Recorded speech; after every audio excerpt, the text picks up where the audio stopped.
Class is in session. Today, let's talk about the teaser. A teaser is a multi-leg bet where you shift the point spread in your favor. You get better numbers, but every selection has to win. It doesn't matter what you bet if you don't have the insights. Tune into SportsGrid and get ahead of the class.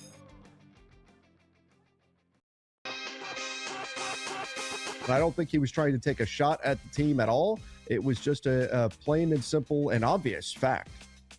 I think what's difficult, though, is, and I agree with you, right? I guess I agree with LeBron. The assessment of it all, it's why the Lakers organization seems to be comfortable with that truth, unless they disagree. But again, I don't really know how you disagree. Game time decisions. Only on SportsGrid. You guys had 2 weeks to prepare for this game. You knew you were facing a Mike McDonald defense that disguises everything, and that was your game plan, to play scared. I mean, Mike Vrabel, I love the guy. He played that game, Donnie, like it was a preseason scrimmage in August and not the Super Bowl. The early line. Only on SportsGrid. It looked like a clump of grass. It didn't look like an eagle. That's the one, by the way, that USA Today claimed was the best ad. They thought the Lay's ad was number 2. The worst ad was any ad that had AI in it or had an AI company behind it. It wasn't because of the AI. It was because they were the most nonsensical ads you've ever seen. Does anybody look at these ads and understand if they are actually trying to do what they're trying to do, which is to showcase the product as opposed to being great with AI? Very embarrassing. Newswire. Only on SportsGrid.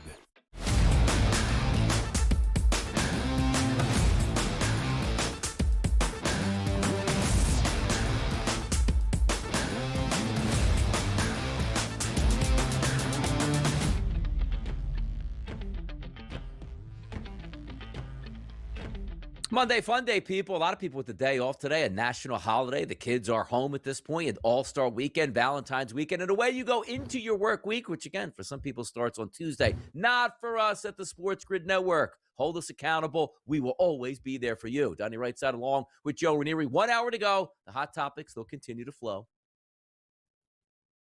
Donnie, I am looking so forward to the rest of this week here because it's... we've got spring training that I can fall out of bed and walk to over there at Roger Dean Stadium, which is great because baseball is back. But also because it is crunch time this year, Donnie, with a lot of teams sitting on that infamous bubble for March Madness and some monster games. And there's probably none bigger than the one that we're going to get tonight with Iowa State and Houston, two of the best teams in the Big 12, two of the best teams in the country, especially now that Arizona has lost a couple and maybe lost one of their best young players too. So, yeah, there's a lot going on this week to be excited about. And how about yesterday, the tweets coming out 4 weeks away from Selection Sunday. Tells you how quickly these sports leagues moves. And, oh, no, we'll never get there. The best time of the year is certainly coming up as well. We'll keep the people updated. But also, I want to start here, Joe, with hour number 2. I'm going to bring up here Bryce Harper talking about the Dodgers spending, and we'll build off of that. Let's see this. Yeah, no, I mean, I love what the Dodgers do, obviously. I mean, they pay the money, they spend the money. I mean, they're a great team. They understand how to run it. They run their team like a business, and they run it the right way. They understand where they need to put their money into, but also people don't look at this either. Their draft and their development is unbelievable. Like, they draft and they develop, and then they trade those guys for big-name guys, and they can spend the money. So it's... I don't know. It bothers me when everybody talks about the Dodgers just spending money. No, they draft, they develop, they do it the right way. They understand what it takes to be the best team in baseball. And you've seen that the last 2 years. They have so much depth. I mean, I think it was Will Klein, the kid's name was, came in and threw 6 shutout innings. Like, I mean, he was sitting in Arizona 2 weeks before. Like, they have that type of dynamic on their club, and that's what when you think about drafting, developing, and things like that, that's why they win. And that's why they win a lot of games each year. So, I love what they do. I understand what they do. I understand the madness behind it. But again, like, each team in baseball has an opportunity to do the same thing. Maybe not at the upper echelon of money, but they can draft, they can develop, they can trade, and I don't know. I think a lot of teams can do that in baseball, and they should. Talking point number 1, Joe. Before I get your comment, let's roll it over to another superstar who's in the same division as the Dodgers. This is Manny Machado. Is it tough to see you said you're in the same division, what the Dodgers are doing to spend that kind of money, or are you kind of used to it by now? I love it. I love it. I mean, honestly, I think every team should be doing it. They figured out a way to do it, and shit is great for the game, honestly. So I think every team has the ability to do it. I hope all 30 teams could learn from that. This is way down the road, but now, Joe, the talking points have already been met. You're talking about, like, I don't know what sport you play where another team is like, man, I love the fact that the other team's spending money. They're going to absolutely break our back in the postseason. It's so good for the game. The talking points are coming up because next year, December 1st, Joe, the CBA ends between Major League Baseball and also the Players Union here. They're going to have a long, drawn-out one. And it looks like right now the owners are saying, you're going to get a cap. And now you have the superstar players already talking a year ahead of time going like, we love what the Dodgers do. We love the fact, and you hear those little snippets where they say like, every team could spend as much as the Dodgers and run it like a business. We're ready for Armageddon, Joe. Yeah, well, so let me get this straight. According to Manny Machado and Bryce Harper, what should be debated isn't the fact that we have a league that is filled now with the haves and the have-nots, and many of the have-nots have absolutely no interest in winning games because why would they? They're still going to make the same money that the Dodgers and the Yankees and everyone else make for them. But it should not be. I mean, that's it. The only question then is, why are teams not spending like the Dodgers? That's what the debate is that more teams should operate like the Dodgers operate and spend trillions of dollars on players. And they're going to do that in what? Pittsburgh? They're going to do that in Kansas City. They're going to do that in markets that don't have a chance of making the same kind of money that the Dodgers or the Yankees do. I can tell you right now, let me guess, Scott Boras is the agent for these guys because that is about as crazy a talking point. That sounds like Scott Boras talk to me is what it sounds like. Exactly. Everybody spends some money. Everybody do this. And by the way, Bryce Harper, love him, plays hard, icon in Philadelphia. No, the Dodgers don't draft and they put those players out there. 95% of their team is free agents at this point because they overpay and they can pay more than anybody else. And it's a separate business model than the rest of the league runs. And also, you can say, like, well, that's the Dodgers' point of view. And yes, they're doing nothing wrong at this point. But there was a time, Joe, in the NFL where the Mara family in New York goes, we could outspend every single team by 15 times. That's not going to be good for this league. I look over to teams like Green Bay and Pittsburgh. We need to revenue share and spend the same for the health of the league. Voila, Joe. What's the best league in the United States sports landscape? It's the NFL, and they make a ton of money, whether it's Green Bay or New York, because they understand the task at hand. Give every single team the same chance at winning and the same prosperity, and things will be much, much better. Major League Baseball just feels like, let's just run the Dodgers 7 straight World Series. It'll be great to hate on the biggest teams here. We have so much more time to talk about Major League Baseball, but I just thought it was hilarious, Joe, to see the superstars of teams that will have to face the Dodgers go, I love what they do. They're going to beat our brains in. No, it just means you love what they spend, which means you hope everybody spends, which means you make more money at this point. We'll get to those topics and much more a little bit later as the weeks move forward, Joe. But let's get to the early lineup. Those hottest topics coming apparently from the Olympics here. The quad god, Ilya Malinin. Come on, man. Supposed to have multiple gold medals by now. He doesn't have any medals right now, Joe.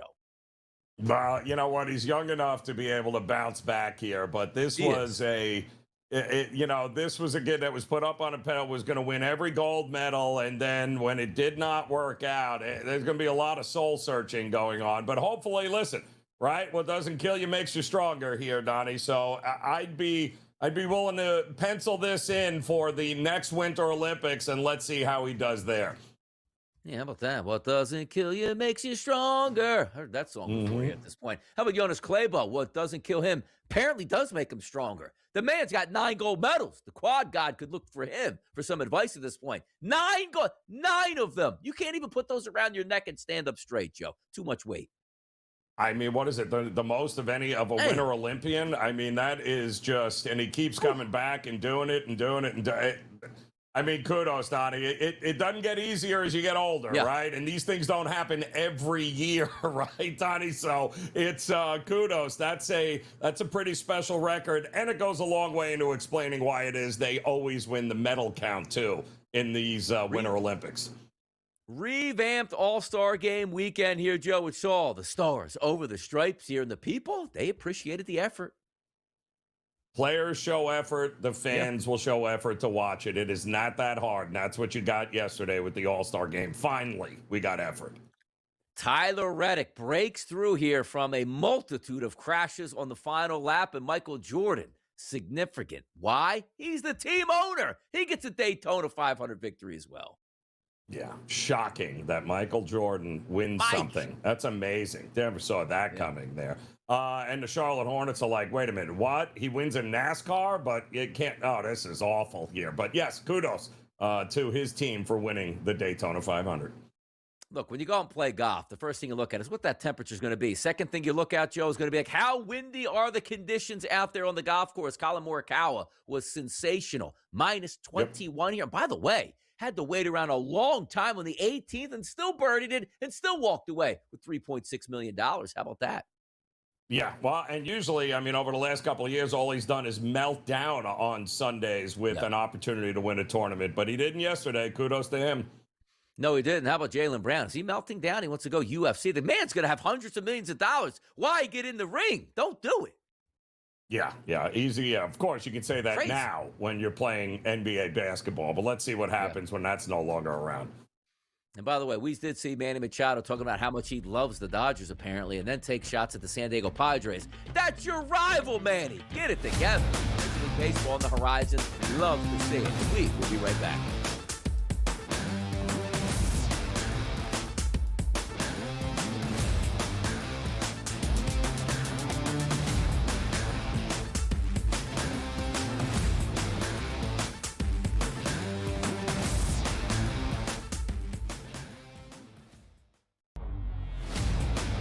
Cowboys. Like, they're competitive every year. They're going to win a Super Bowl? No, but at least at the beginning of the season, like, I have aspirations to make a playoff, maybe win the division and see what we can do. For the Raiders, every day, the minute you kick off week number 1, you are out of the playoff picture. You stink and can't perform.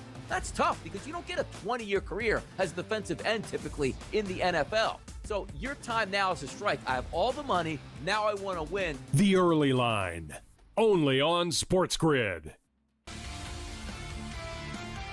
So you know Gary Bettman wants the USA to win because he knows the bump that they can get out of this.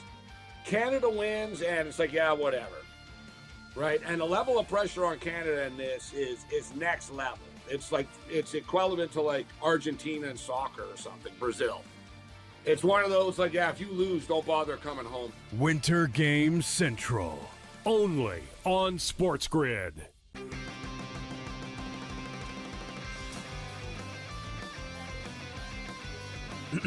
Class is in session.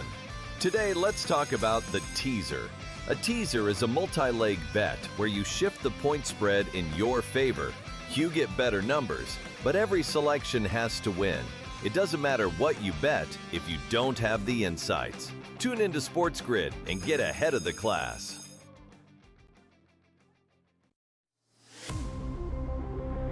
Road trips to Kentucky and Tennessee, which are pressure environments where mistakes can snowball a team quickly.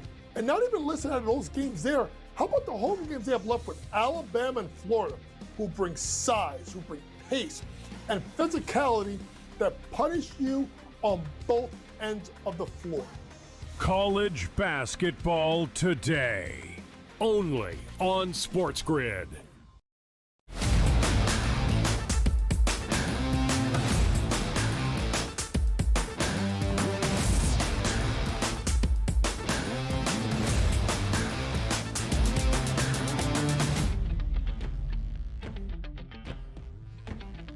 Watching the Olympics, there's a couple sporting events that I do really enjoy. Like, I see curling on TV. I don't really understand it. It seems a little bit too long, but that seems to be like that's what they like to show us on the broadcast here. Good for that because the U.S. has made some strides in curling. But when I look at the snowboarding, it's okay to me. The slalom, yeah, it's all right. I really enjoy the speed skating, Joe, but for me, it's always been hockey. I've always been a hockey fan, even though my Flyers have stunk for the better parts of a last decade. But when you get the superstars on ice and they really care about the competition, it's a lot of fun to watch, Joe. And now we're finally seeing, like, yeah, you get to watch a couple games, but the medal rounds, when everything ratchets up and the pressure gets there, Joe, it's one of the best events you can watch. It really is. And, listen, hopefully it's going to end up with the two best teams that we think it's going to be here in some of these events. And all will be right with our, and could very well be one of the biggest ratings, boons that we've seen for NBC, because you mentioned it earlier, Donnie, the ratings have actually been much better than I thought they were going to be so far for the Winter Olympics. And by the way, like, technology gets better year to year. Like, the visualization of the Olympics is great. Like, every single, skiing event has the drones out there that get you really close to the action. Yeah. It's been really good. Even though a lot of stuff is tape delayed where they put it on in prime time, still really enjoyable to watch and play it out here. But let's talk about hockey here, particularly men's hockey. And yesterday on the ice, Canada decimated France. France is 0-3 in the tournament and getting hammered on a game-to-game basis. But Canada stretches their legs there, 10-2 victory in that one. And then Team USA played Germany, had the 5-0 lead. Germany scores late to make it 5-1. Both of these teams, Joe, seemingly on a collision course for that gold medal game. Yeah, 10-2 was laughable there. We can't, what are they up 17 goal differential? Like, it was kind of absurd, Donnie. But listen, Team USA handled their business, right? Hellebuck gets the win. 23 saves there, gave up 1 goal to Germany. And all right, listen, you keep scoring 5-6 goals a game, you're going to be fine. But the real test is going to be whoever wins this Sweden-Latvia game that's coming up. That's who Team USA will have to go through. So they'll have a little tougher time, I think, through than what Canada's going to have. The one thing I do look at as well is, when they get to that gold medal game, if they do meet, which I think they will, it's just one game. You're not playing a best of 3, best of 7 at this point. But if you are watching the Olympics, and starting with the women, right? Team USA for the women versus Team Canada, USA's been the most dominant force, and they already waxed Canada. So yes, they should be a heavy favorite. The one thing I find interesting watching, Joe, with these Olympics are the way the odds are moving on who's going to win the men's gold medal right now, because Canada was around that plus 105, minus 100 price, but it's apparent right now that Canada looks like the better team, at least the more dominant team than Team USA. And as you see in the current results here, Canada minus 145 and USA plus 210. Those numbers have been on the move in Canada's favor since we got to Milan. Yeah, well, and listen, it goes without saying.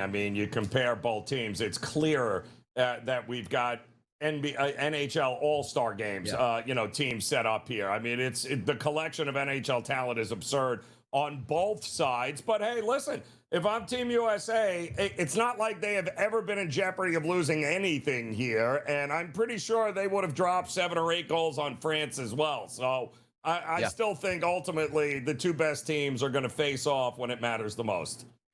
Take a look at the upcoming schedule here for the Olympics in men's hockey on Tuesday, February 17th, which is tomorrow. 2 games at 6:10 a.m., 1 game at 10:40, and 1 game at 3 o'clock. Germany, France, Switzerland, Italy, Czechia versus Denmark, Sweden versus Latvia. Now, once you get through those games, then you come up in the quarterfinals with the teams with the bye. Slovakia, Canada, Finland, and the USA. So if we're just lining up the anticipation of USA versus Canada, Canada's going to take on either Czechia or Denmark, and USA is going to take on either Sweden or Latvia. And those games, Canada will play in the morning on Wednesday, and the USA in the afternoon at 3:10. Perfect timing, man. 3 o'clock game for U.S. as we get to the medal rounds. I love to see that.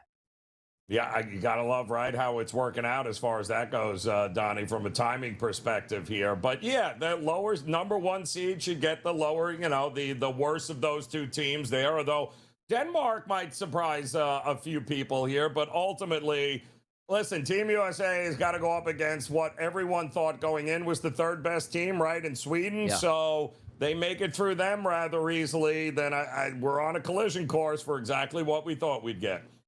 By the way, Joe, let me ask you a question about this. A lot of people out there were questioning why Swayman is in goal. Get this guy out of here. They go back to Hellebuck, and he was fantastic against Germany. What was the move there for Swayman to get in there, just to give him a break or get a test out there? Because apparently it's like, yo, get this guy out, man. What are we doing? Well, the back-to-back situation, the scheduling was the issue there. But listen, that's why you got 3 goalies on the team, right? And I don't think we were ever worried about losing to Denmark anyway. But Swayman did make it interesting, at least for the first couple of periods. But after that, it was all she wrote. But it's good to get somebody else in net there just to see and kind of break up the monotony, because it's going to be all about Hellebuck from this point forward. Yeah, I'm interested to see how it does play out. And again, on the biggest stage, half a world away, as we like to say, USA and Canada. Nobody has that home ice advantage per se, where if the Olympics are in Vancouver or Salt Lake City. So I want to see how that happens. And also, do we have, I don't know if we have a time, because I'm assuming like they try to put the U.S. in the best spot because that's where a lot of the ratings come from here and a lot of the heavy like packages that the NBC is paying for. When would the gold medal game be, Joe? Do we have an estimated time? Like we know when the Super Bowl would start at 6:30. Do we have a time for that game? Will they hold that to prime time, or is prime time just going to be in the middle of the afternoon again for us? Well, I mean, prime time for who? I mean, prime time, 8 hours difference, is it? Something along those lines. So that would be, I would imagine. Come on. Yeah. 22nd. Whoa. Yeah. That's crazy in the morning. Yep. Now, what day is it? What day is that actually behind? What day did you say was Friday? Oh, Sunday. Sunday. See, now he was out saying, Joe, we could have a watch party right here. 7 to 9 a.m. Monday through Friday. It goes down right here on the network. Can you imagine the gold medal game? Would we be allowed to do like an in-game live as opposed to just do our show? I would actually really enjoy that here. But again, it is a Sunday at 8 o'clock and not an 8 o'clock Monday. Yeah, we missed an opportunity, Joe. We did. Darn it. We really did. Scheduling was we got to have a word with the Olympic people there who made the scheduling, Donnie. That's just not right. Not right. It's just not right at this point. It's not right. So we're going to get that on a Sunday morning, get to wake up early and watch that, which we will. We'll have fun with. But, boy, that would have been nice, though. I know beggars can't be choosers. The Olympics have been good in Italy. But that just feels like, Joe, 7 o'clock start, prime time, NBC, and it shatters the record books in North America, at least for Canada, watching that there at that point of this year. So it is what it is. We're enjoying the Olympics. More hot topics on the way, which include the predictive markets coming up next. Joe Ranieri, Donnie Rightside. It's the Grid. Come on back.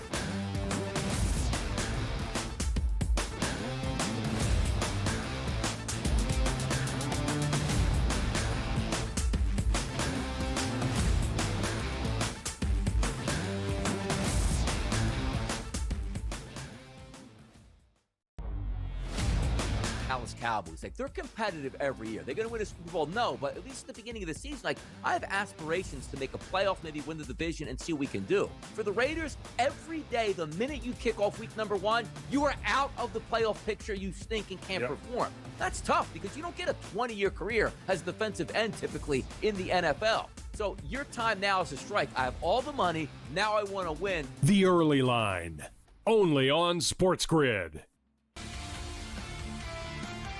So Gary Bettman wants the USA to win because he knows the bump that they can get out of this.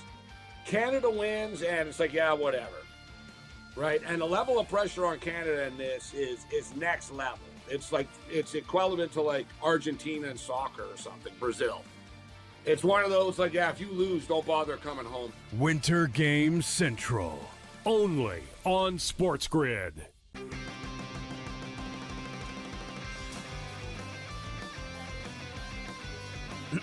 Class is in session. Today, let's talk about the teaser. A teaser is a multi-leg bet where you shift the point spread in your favor. You get better numbers, but every selection has to win.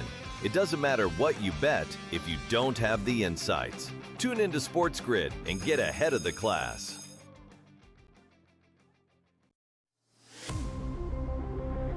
Road trips to Kentucky and Tennessee, which are pressure environments where mistakes can snowball a team quickly.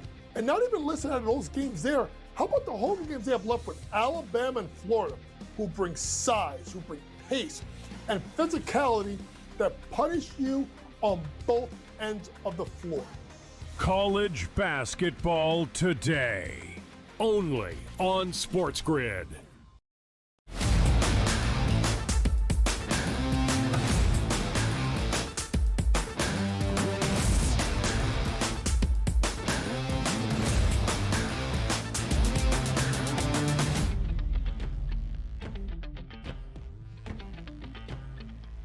The markets you love to see here, those prediction markets can be fun with the questions we answer, can actually be profitable, Joe. That's what we like. Let's get to football. You say, well, wait a second, guys. Football just ended. We had the Super Bowl a previous couple Sundays ago, and let's let this relax. Money never sleeps in the predictive markets, Joe. You can take contracts, yes and no, all day. And how about this contract for the AFC Championship winner? Look at the respect that we're getting. No, New England made the Super Bowl. They're the AFC champions. No respect. Denver, who probably should have went to the Super Bowl because their quarterback got injured and they didn't. No respect.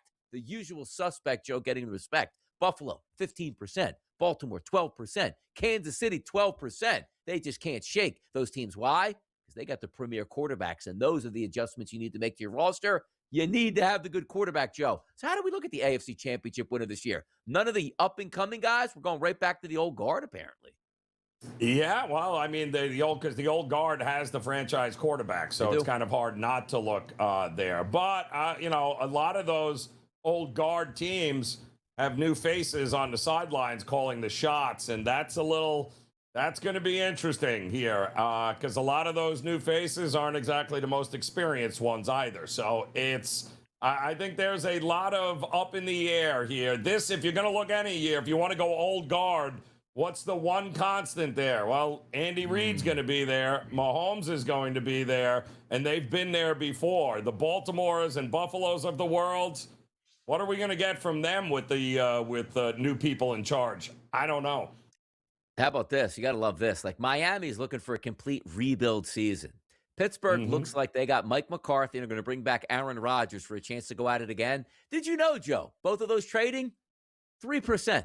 Let's go, Pittsburgh Steelers. You make the right moves there. Looks like you're really going to be a factor in the AFC. Let's flip it over to the Winter Olympics here. Japan versus Canada. Why are we asking that question? Why? Because it's Olympic female curling, which Canada has a 73% chance here at Kalshi, 27% from Japan. Can they pull the upset, Joe? Or is Canada going to get a gold medal? By the way, does Canada even have a gold medal yet at this point? I don't think they do yet, do they?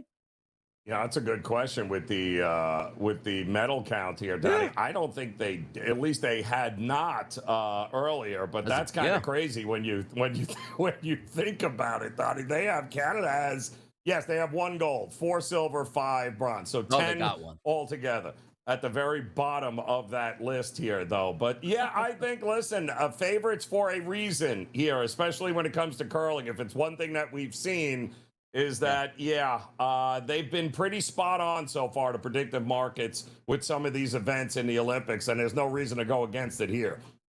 By the way, if you're not using these predictive markets, you are absolutely doing it wrong, where your position improves and you make more money as opposed to just a static number. Hey, I got the Oklahoma City Thunder to win the championship at plus 230. How if I told you this? Right now, Polymarket, there's being traded $261 million right now on who's going to win the championship this season. And as Joe will point out, the favorite's going to be the Oklahoma City Thunder. They got $3.9 million of that volume. But understand this. Yes, they are a heavy favorite, Joe. They're trading right now at 36%.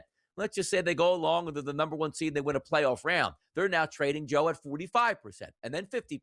Then they advance again, they're at 60%, and then 70% at that point. And you were sitting there at 36%, already been able to cash in a ticket here. You might say, like, oh, it's a waste of money. But understand this. You don't even need OKC to win the championship and still be profitable by the end of the regular season, Joe. Do you trust Oklahoma City? Or is there somebody below them that you say, you know what? I might want to take out a contract on that action. Well, listen, I think they should be the rightful favorite, Donnie, right? I don't think anybody would be surprised if they did run the table again. But we also know it's not easy to do back-to-back in this spot. And they were already dealing with some injuries here, but I still think what you just saw, I think we've seen San Antonio prove that OKC is infallible. And I still think if they can get Aaron Gordon back, I still think Denver has a lot of value, Donnie, to run a table, because they went toe-to-toe last playoffs and almost bounced out OKC. I think they got a shot here at a good price. Like, you take a look at some of those, again, like the Minnesota Timberwolves, 3%, the Rockets, 3%, the Knicks at 6%. What we're trying to tell you is, like, yes, OKC is always going to be the favorite, but every round you win, and you're going to play some bad basketball teams. Like, the Knicks win one round, they go from 6% to probably 9% or 10%. It's already profitable at this point. So you could take out multiple contracts where, let's just say if you're on FanDuel or DraftKings, Joe, you take out multiple. They have to actually win that at that point here. You don't have to do that. You can take 5 teams that never win a championship and cash all 5 of those tickets to a plus money proposition. Correct. So it's always fun to take a look at some of these things, but Oklahoma City is the favorite, and they should be, but don't leave out some of these teams lower. You turn a 2% into a 5%, bang! Free money there on your plate. We'll be back with more topics here, which includes the NFL next.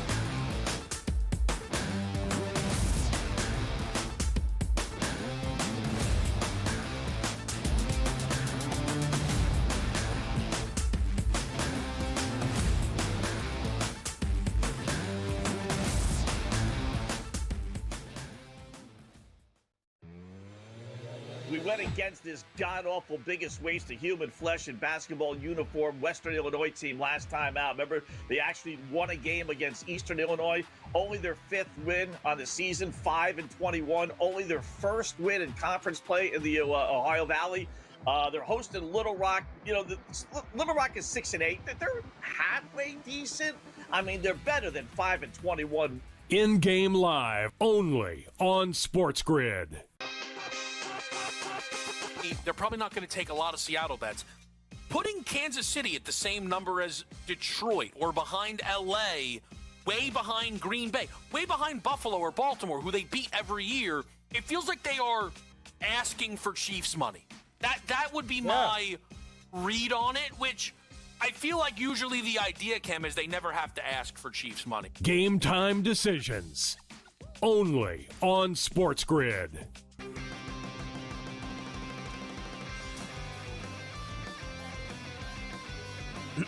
Class is in session. Today, let's talk about the teaser.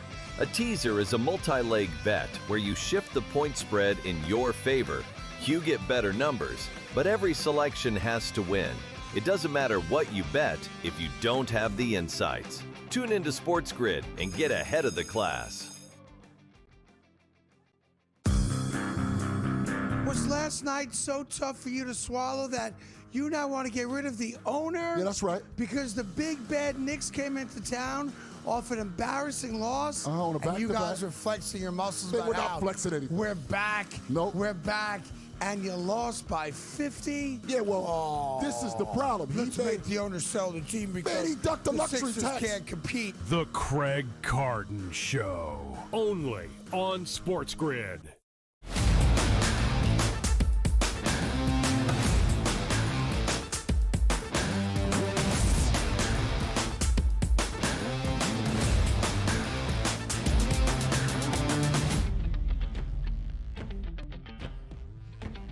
Social media and word of mouth. That plays a big part in business decisions today, whether it's the NFL, the NHL, or just your local pizza shop, Joe. You see it all the time, like, hey, I'm thinking about trying this new pizza shop that's been open for, I don't know, a couple months. I just haven't been there yet. Let me go over to Google or check the ads here to see what they're saying. Oh, look at this, 4.7. Love the pizza. Fantastic pizza. Great cheesesteak at this place here. You know what? I will go try that. You know what you're not going to try, Joe? Hey, I've been waiting for this pizza shop here. What are the ratings for this?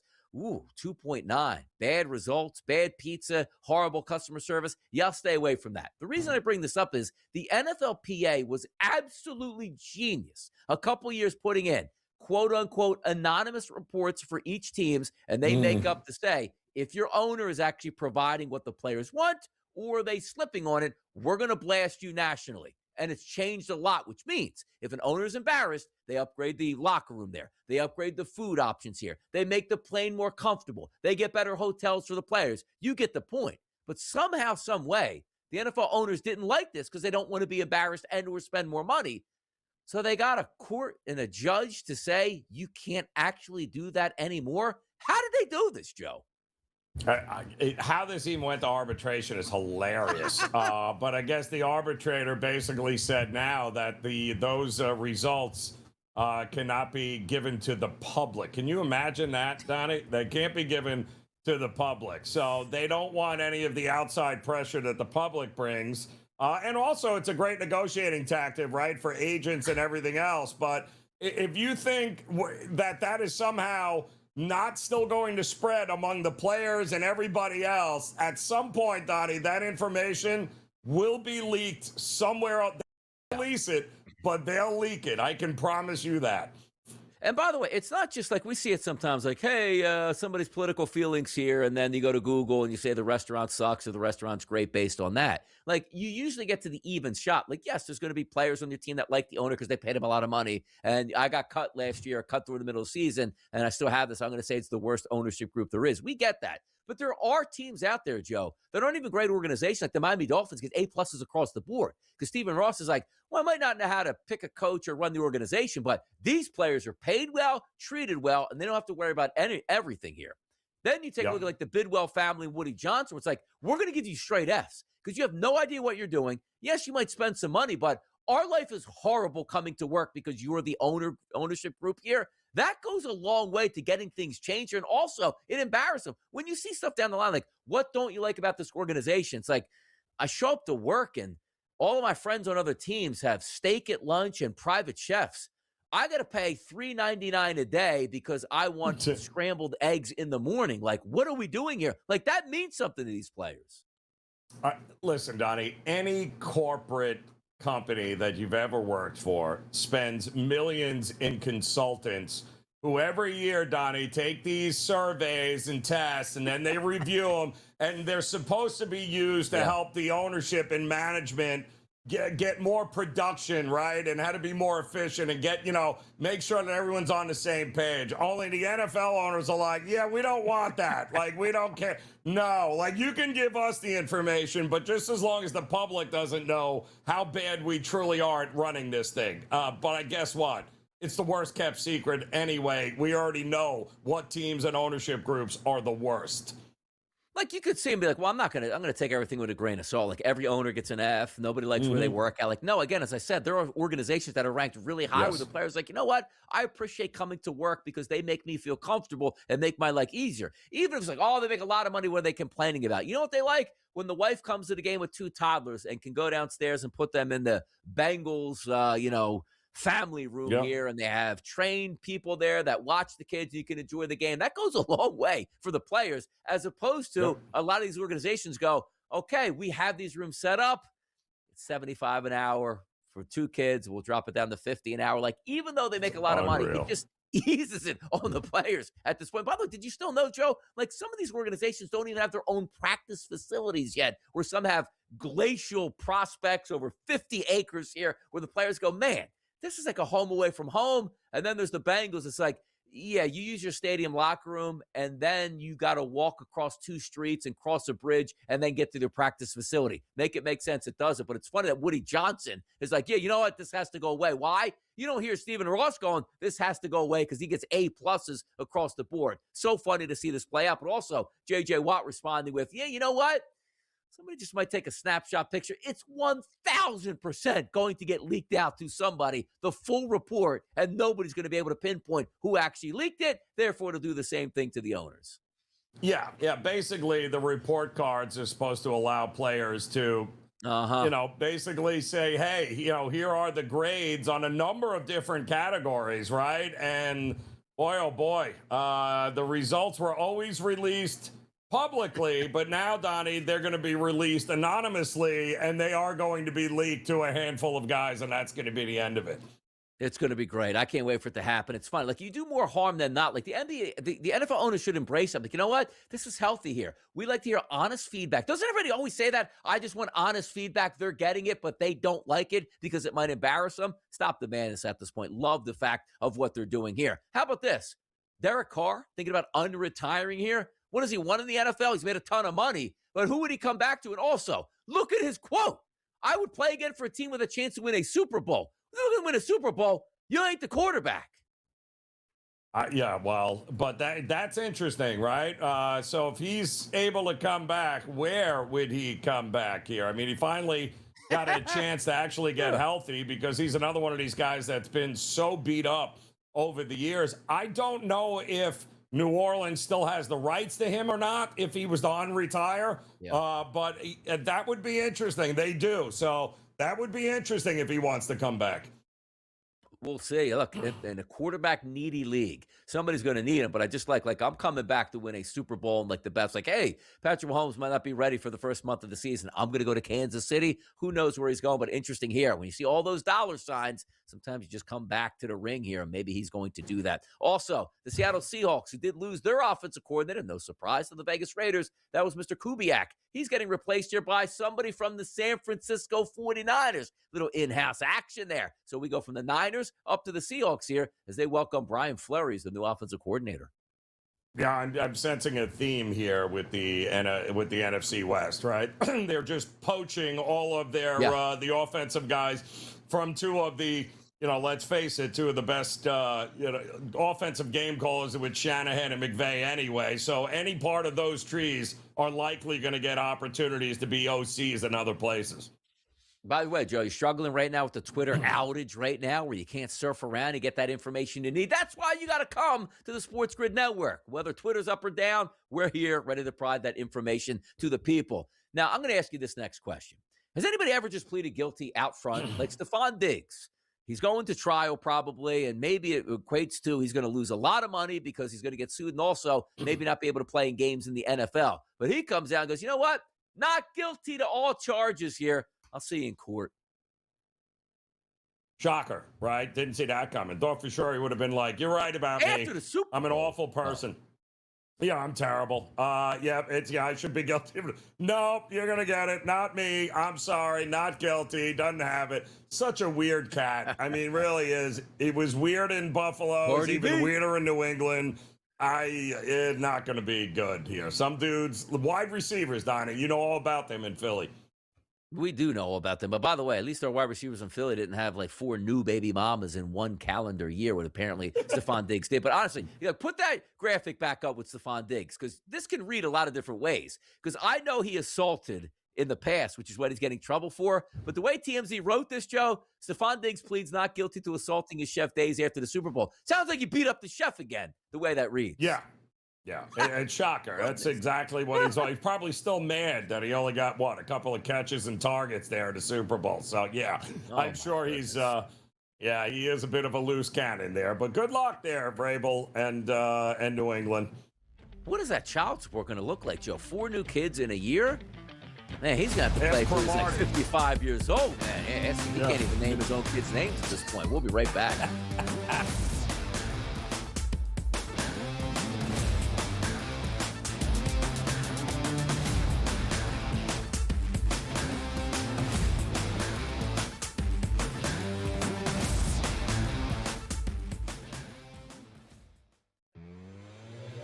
Went against this god-awful biggest waste of human flesh in basketball uniform Western Illinois team last time out. Remember, they actually won a game against Eastern Illinois. Only their 5th win on the season, 5-21. Only their first win in conference play in the Ohio Valley. They're hosting Little Rock. Little Rock is 6-8. They're halfway decent. I mean, they're better than 5-21. In-game live, only on SportsGrid. They're probably not going to take a lot of Seattle bets. Putting Kansas City at the same number as Detroit or behind LA, way behind Green Bay, way behind Buffalo or Baltimore, who they beat every year, it feels like they are asking for Chiefs money. That would be my read on it, which I feel like usually the idea, Cam, is they never have to ask for Chiefs money. Game time decisions, only on SportsGrid.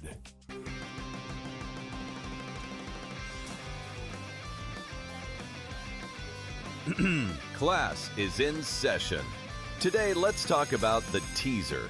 A teaser is a multi-leg bet where you shift the point spread in your favor. You get better numbers, but every selection has to win. It doesn't matter what you bet if you don't have the insights. Tune into SportsGrid and get ahead of the class.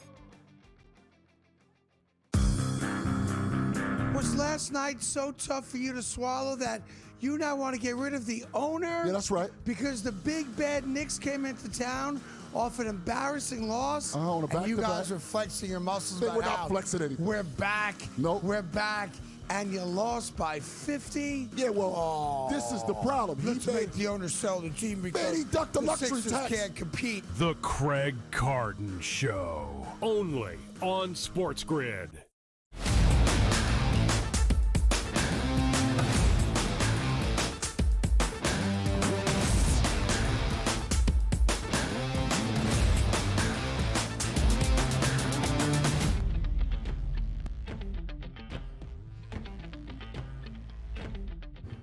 It's Monday on the SportsGrid Network. It's the early line here. Donnie Rightside and Joe here. We welcome in the coach, James Young. A big weekend here. Yeah, it was Valentine's Day. Yes, some of the kids have off today, but the coach was involved in college basketball and the pro game. And I want to say this, Coach.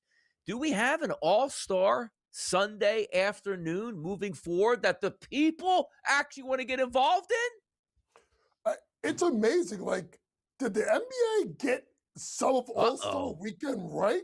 I mean, the ultimate get off my lawn guy was actually happy that I actually watched the whole game. I actually could do something afterwards. It was very smartly done by Adam Silver, moving the game up, especially allows people on the East Coast to not be up until 10, 11 o'clock at night.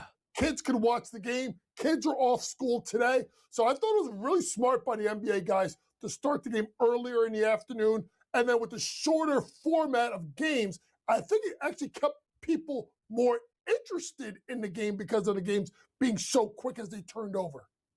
Yeah, Coach. So, like, the NBA was getting roundhouse punched for the past week and leading up to it. And Saturday wasn't great, but Sunday was one of the first times we saw positivity coming out of the NBA. And Twitter and social media will let you know right away. They're not going to fake like, oh, that was great, knowing it wasn't. The people enjoyed that game. But the question now starts to mount, Coach. The one thing all we ask for, like if the NFL was tanking in like week 7 for half of its league, we would be upset by that. The NBA has to fix this. Now, when we talk about, what Silver wants and what he doesn't want for the future of the league, there seems to be some ways that you can try to avoid the tanking as much as you can.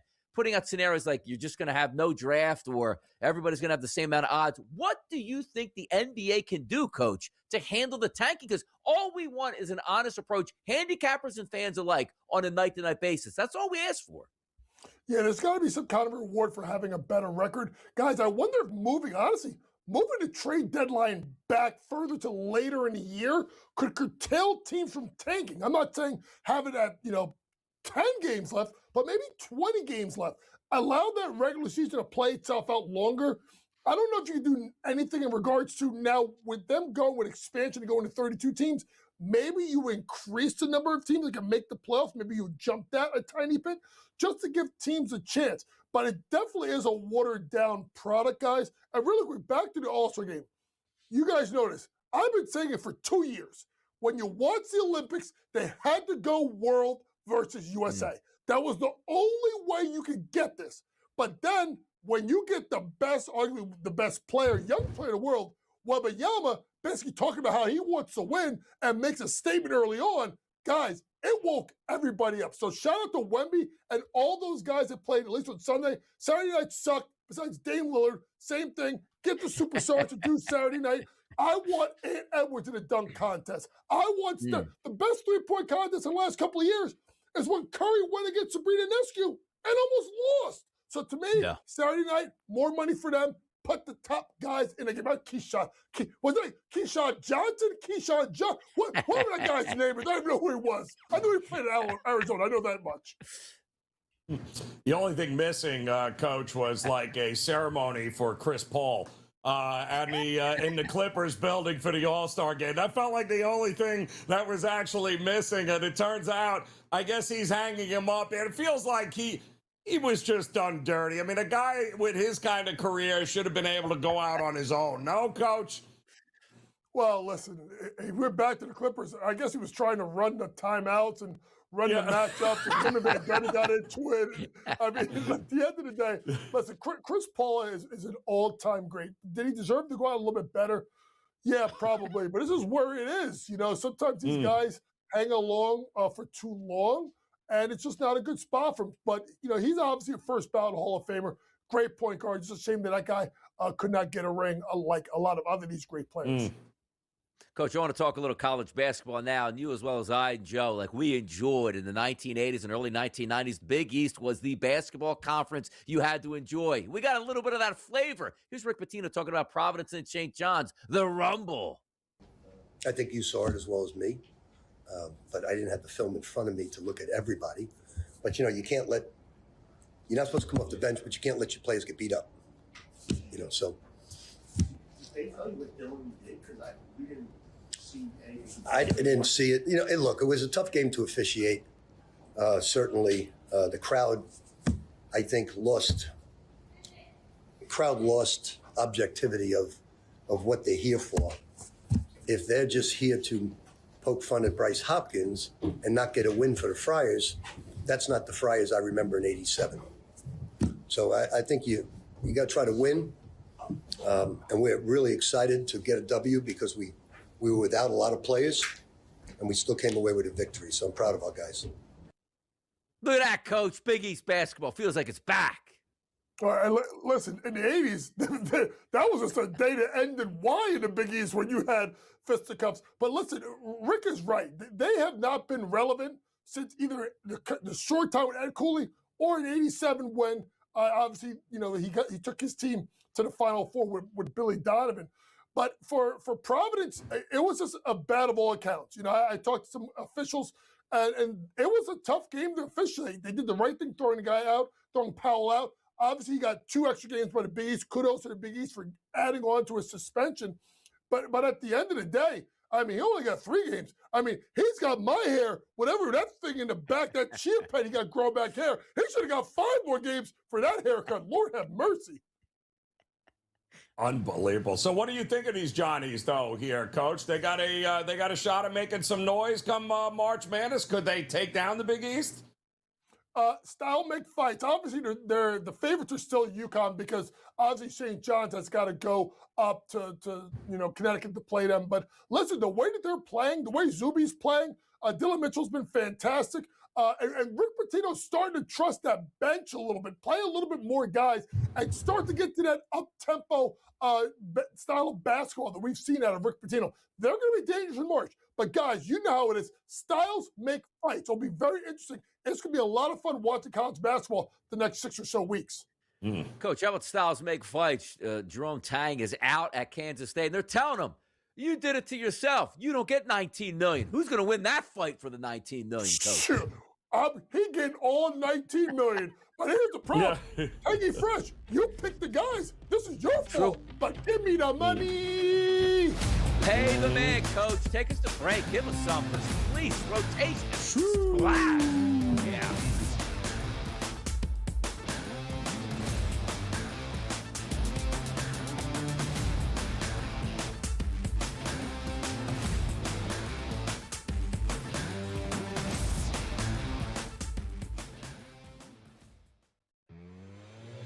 We went against this god-awful biggest waste of human flesh and basketball uniform Western Illinois team last time out. Remember, they actually won a game against Eastern Illinois.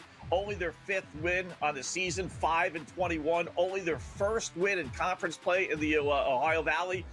They're hosting Little Rock. Little Rock is 6-8. They're halfway decent.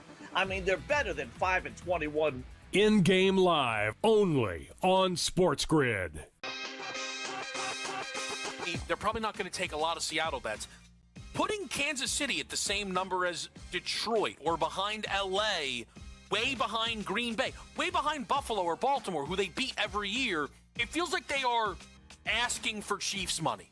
That would be my read on it, which I feel like usually the idea, Cam, is they never have to ask for Chiefs money. Game time decisions, only on SportsGrid.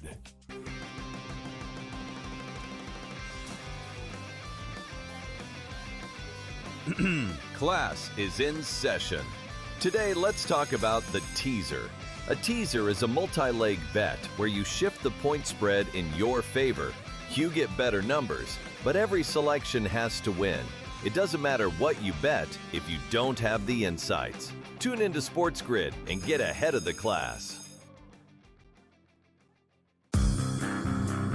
Was last night so tough for you to swallow that you now want to get rid of the owner? Yeah, that's right. Because the big bad Knicks came into town off an embarrassing loss. On a and you back-to-back. guys are flexing your muscles. They about were not how flexing anything. We're back. Nope. We're back. And you lost by 50? Yeah, well, this is the problem. Let's make the owner sell the team because he ducked the luxury Sixers tax. can't compete. The Craig Carton Show, only on SportsGrid.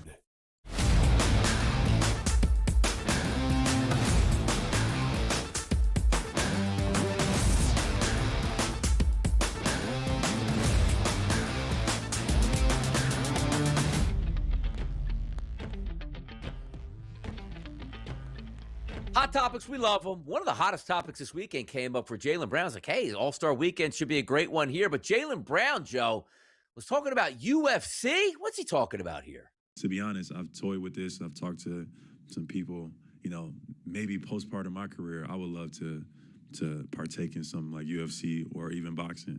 I've talked to Dana White about some stuff, but we'll see as things go on. We'll see.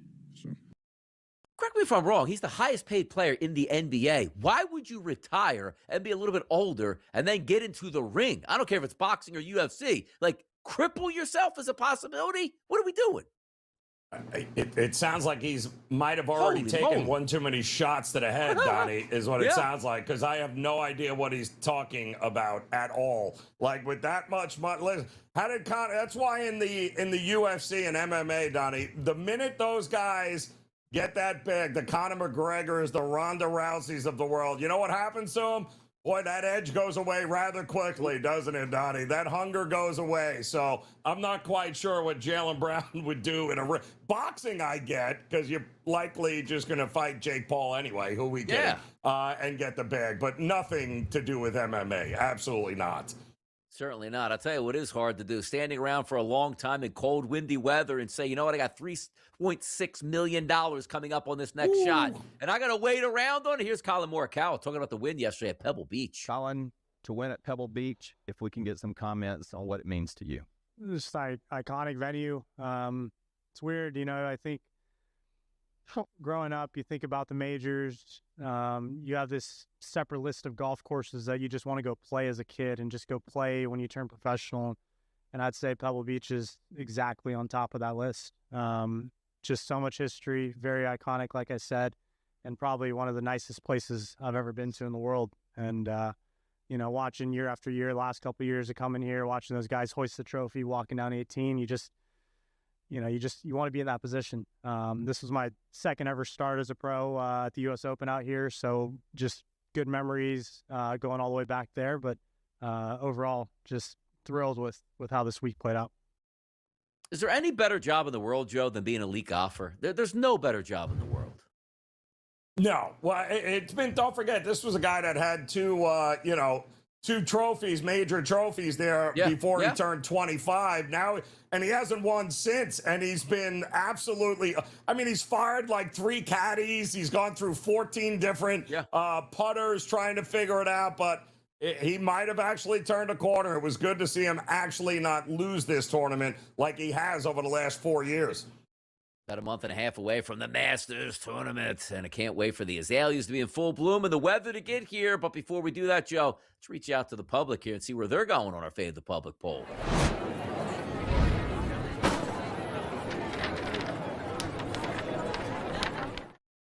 What did you do, Joe, on your All-Star weekend? Did you watch? Did you enjoy it here? That's the question that we asked the people, and we needed feedback here. And how about this? 55% of the public said, no, it was unwatchable. 25% of the public said, get rid of it here. 20% said, yeah, it was good. How about that, Joe? What do you think? Yeah, listen, I was here on In Game Live covering it last night with good old Scotty Wetzel, and I can tell you I was pleasantly surprised because I was expecting the worst, and what I got was actually more effort than I've seen in the last 5 years. So it all took was one guy to be like, you know what, enough of this.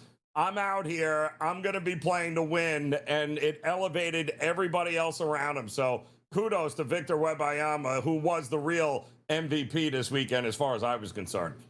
Now let's be the real MVPs here, Joe. Give out a couple winners here. Here's our best bets. Bye.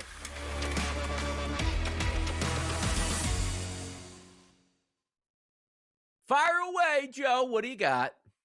Don't overthink it. I don't care where they're playing this game. You're going to give me 2.5 points for Houston on the road, even at Hilton. Houston is the better team. They've always been the better team. It might be a rock fight, but I'll take the 2.5 points and sprinkle a little on the money line with Houston tonight. I hit a team total to the under on Friday. I'm going to do it again on a Monday here in college basketball. Drexel's defense, number 2 overall in conference play, going up against Stony Brook. Stony Brook loves to shoot the three-point shot. You know who's great at chasing you off the three-point line? It's Stony Brook. How about this? Number 2 in conference play for offense for Stony Brook at making the three-point shot. Who's number 2 at defending that three-point line? Oh, yeah, once again, that's Drexel here. A slower game, a slower tempo. Stony Brook, team total under 68.5 for me, Joe. They ain't getting the 70. They won't do it. The Seawolves. Yeah, not going to get it. Not going to happen. Stony Brook, how about that? Another great show on a Monday, getting the people ready to go. For Joe Ranieri and Donnie Right Side, the best part about this show is we'll do it again tomorrow morning. See you then.